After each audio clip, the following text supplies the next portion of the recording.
मिस्र के शहर शर्म अल शेख में गजा अमन समेट अमरीकी सदर और मिस्री हम मनसब समिट की सदारत करेंगे। वज़ीर आज़म शहबाज शरीफ समेत 20 ममालिक के सरबराहान अहम इजलास में शिरकत करेंगे। इजलास में मशरिक़ वस्ता में अमन और इस्तेहकाम और इलाकाई सलामती पर अहम फैसले मुतवक्के।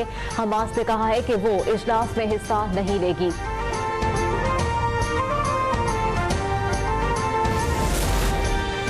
बैतुल मक़दस को फ़लस्तीन का दारुल हुकूमत होना चाहिए। वज़ीर आज़म अमरीकी सदर डोनाल्ड ट्रंप और मिस्री सदर अल सीसी की दावत पर शर्म अल शेख पहुँच गए। शहबाज शरीफ गजा में जंगबंदी के लिए शर्म अल शेख अमन सरबराही इजलास में शिरकत करेंगे। कहते हैं कि गजा की तामीर नौ और अमन की बहाली के लिए पाकिस्तान का मौक़िफ़ वाज़ेह है। पाकिस्तान पर उम्मीद है आज़ाद फ़लस्तीनी रियासत के क़याम की राह हमवार होगी।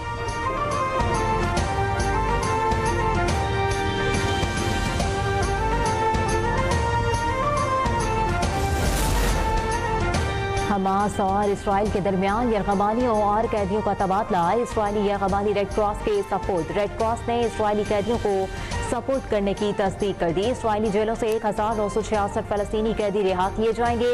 फ़लस्तीनी कैदियों को खुशामदीद कहने के लिए जनूबी गजा में बड़ी तादाद में फ़लस्तीनी जमा।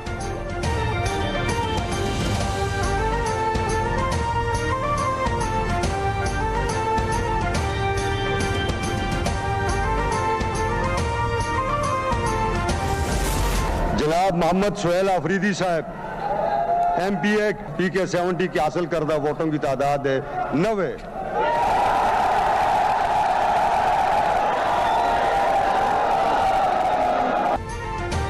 मोहम्मद सुहेल आफरीदी खैबर पख्तूनख्वा के नए वजीर आला मुंतखब। सुहेल आफरीदी को 90 वोट मिले।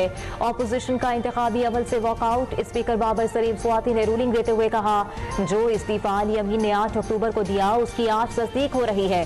गवर्नर का इकदाम मुकम्मल तौर पर गैर आईनी है।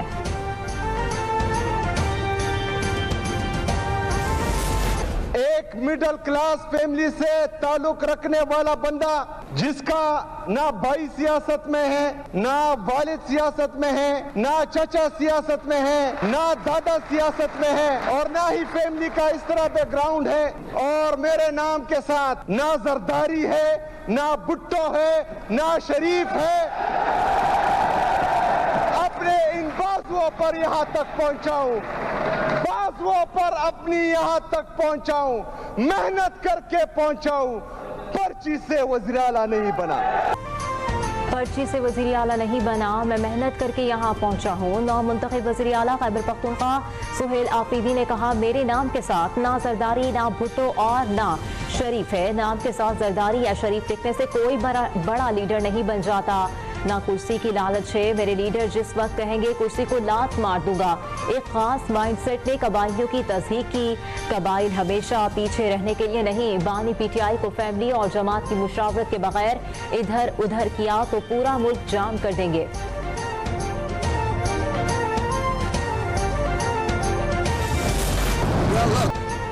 पाकिस्तान और अफगानिस्तान के दरमियान जंग शुरू हो गई। अमेरिकी सदर डोनाल्ड ट्रंप की इसराइली रवानी से काबिल मीडिया से गुफ्तगू। कहा, मुझे इसे वापस आकर देखना होगा, फिर एक और कोशिश करूंगा। मैं जंगे हल करने में माहिर हूं।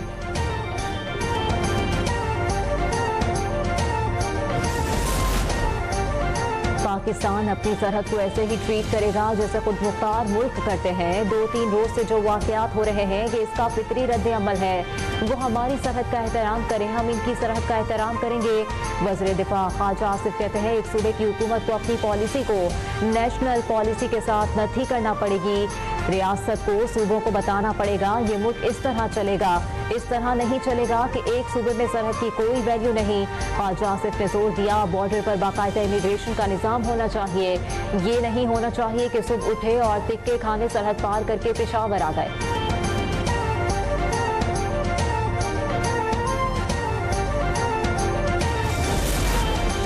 पाकिस्तान मुज़ाकरात और सिफारतकारी पर यकीन रखता है मगर अपनी सरजमीन और अवाम के तहफ़्फ़ुज़ में कोई समझौता नहीं करेगा।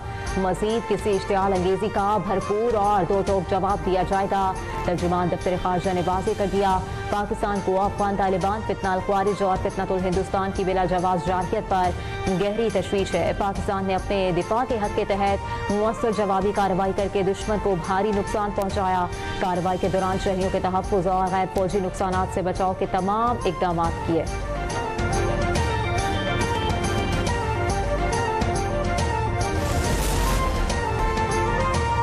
SIHC की मुआवनत से सरमायाकारी के फ़रोग़ के लिए सहूलत और शफ़ाफ़ियत में इजाफा। ऑक्सफोर्ड इकनॉमिक्स की रिपोर्ट के मुताबिक एलियन पाकिस्तान ने 2024 में मईशत में 27 अरब रुपए की शराकत की। एलियन पाकिस्तान की मुआवनत से मुल्क भर में 6600 नई मुलाजमतों के मौक़े पैदा हुए। विफाकी वज़ीर सरमायाकारी कहते हैं पाकिस्तान सरमायाकारी के लिए खुला है। एलियन की तहकीक पाकिस्तान में जिम्मेदार सरमायाकारी की अहम मिसाल है।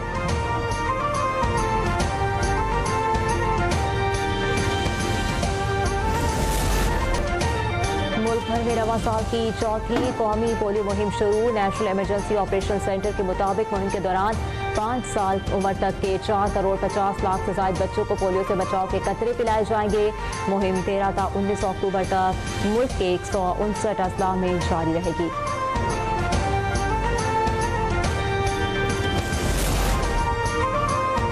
जनूबी अफ्रीका के खिलाफ पहले टेस्ट के दूसरे दिन पाकिस्तान की पूरी टीम 378 रन पर out. Left arm spinner Matthew Sahni ने करियर बेस्ट बॉलिंग करते हुए 6 खिलाड़ी आउट किए। 4 गेंदों में 3 खिलाड़ियों को पवेलियन वापस भेजा। रिजवान और सलमान आगा के 163 रन की शराकत के बाद पाकिस्तान की आखिरी 5 विकेटें सिर्फ 16 रन पर गिर गई।